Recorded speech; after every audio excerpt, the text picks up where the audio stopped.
सबसे पहले मेरा आप सभी को प्यार भरा प्रणाम। मैं मधु जोशी स्वागत करती हूँ आपका अपने YouTube चैनल मधु गढ़वाली 121 पे। तो दोस्तों, आज की वीडियो में मैं आपको वट अमावस पर वट सावित्री व्रत कथा सुनाऊंगी। आप भी मेरे साथ वट सावित्री व्रत कथा का श्रवण कीजिए। कथा ध्यानपूर्वक और पूरी ज़रूर सुनिएगा। वट सावित्री व्रत कथा। भद्र देश के राजा थे जिनका नाम अश्वपति था। भद्र देश के राजा अश्वपति की कोई संतान न थी। उन्होंने संतान प्राप्ति के लिए मंत्र उच्चारण के साथ प्रतिदिन 1,00,000 आहुतियाँ दी। 18 वर्षों तक यह क्रम जारी रहा। इसके बाद सावित्री देवी ने प्रकट होकर वर दिया कि राजन, तुझे एक तेजस्वी कन्या पैदा होगी। सावित्री देवी की कृपा से जन्म लेने के कारण से कन्या का नाम सावित्री देवी रखा गया। कन्या बड़ी होकर बेहद रूपवान हुई। योग्य वर न मिलने की वजह से सावित्री के पिता दुखी थे। उन्होंने कन्या को स्वयं वर तलाशने भेजा। सावित्री तपोवन में भटकने लगी। वहाँ साल्व देश के राजा धूम्रसेन रहते थे। क्योंकि उनका राज्य किसी ने छीन लिया था, उनके पुत्र सत्यवान को देखकर सावित्री ने पति के रूप में उनका वरण किया। ऋषिराज नारद को जब यह बात पता चली तो वह राजा अश्वपति के पास पहुँचे और कहा कि हे राजन, यह क्या कर रहे हैं? आप सत्यवान, गुणवान है, धर्मात्मा है और बलवान भी है, पर उसकी आयु बहुत छोटी है। वह अल्प आयु है। 1 वर्ष के बाद ही उसकी मृत्यु हो जाएगी। ऋषिराज नारद की बात सुनकर राजा अश्वपति घोर चिंता में डूब गए। सावित्री ने उनको कारण पूछा तो राजा ने कहा, पुत्री, तुमने जिस राजकुमार को अपने वर के रूप में चुना है वह अल्प आयु का है। तुम्हें किसी और को अपना जीवन साथी बनाना चाहिए।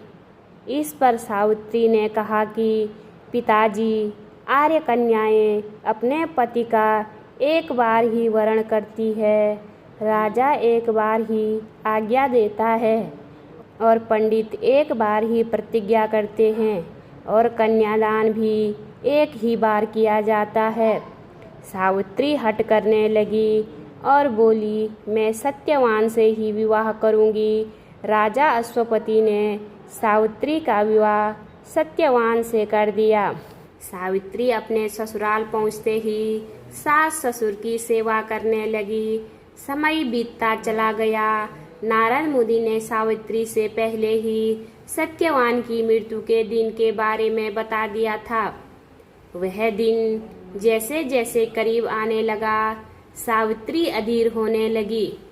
उन्होंने 3 दिन पहले से ही उपवास शुरू कर दिया।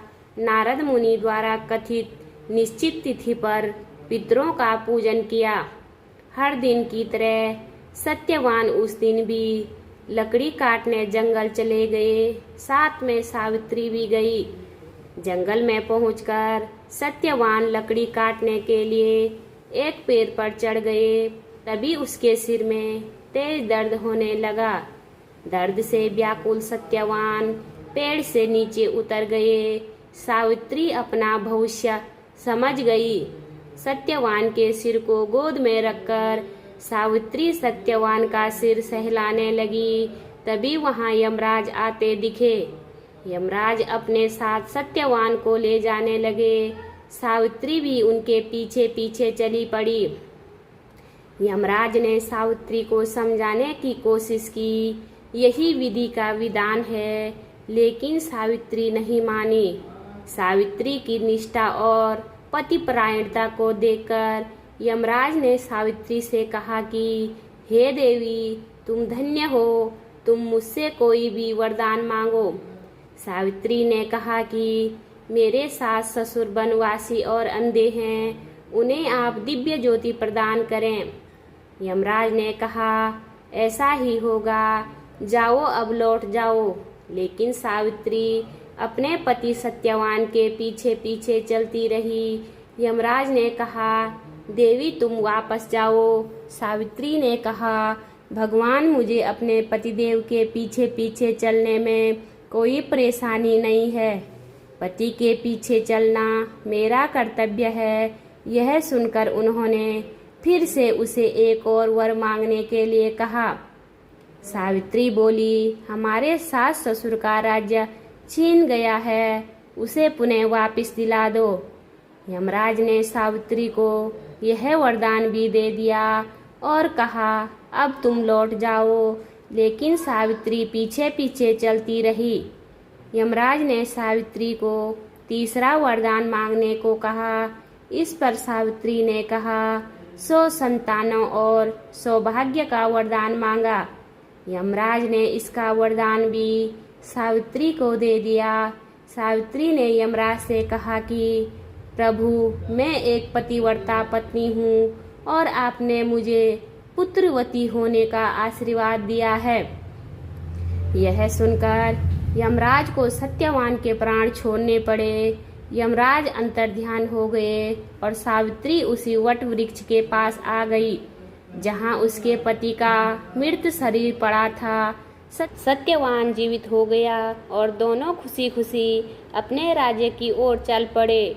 दोनों जब घर पहुँचे तो देखा कि माता पिता को दिव्य ज्योति प्राप्त हो गई। इस प्रकार सावित्री सत्यवान चिरकाल तक राज्य सुख भोगते रहे। अतः पतिव्रता सावित्री के अनुरूप ही प्रथम अपने सास ससुर का उचित पूजन करने के साथ ही अन्य विधियों को प्रारंभ करें। वट सावित्री व्रत करने और इस कथा को सुनने से उपवासक के वैवाहिक जीवन या जीवन साथी की आय पर किसी प्रकार का कोई संकट आया भी हो तो वो टल जाता है। बोलिए पार्वती माता की जय।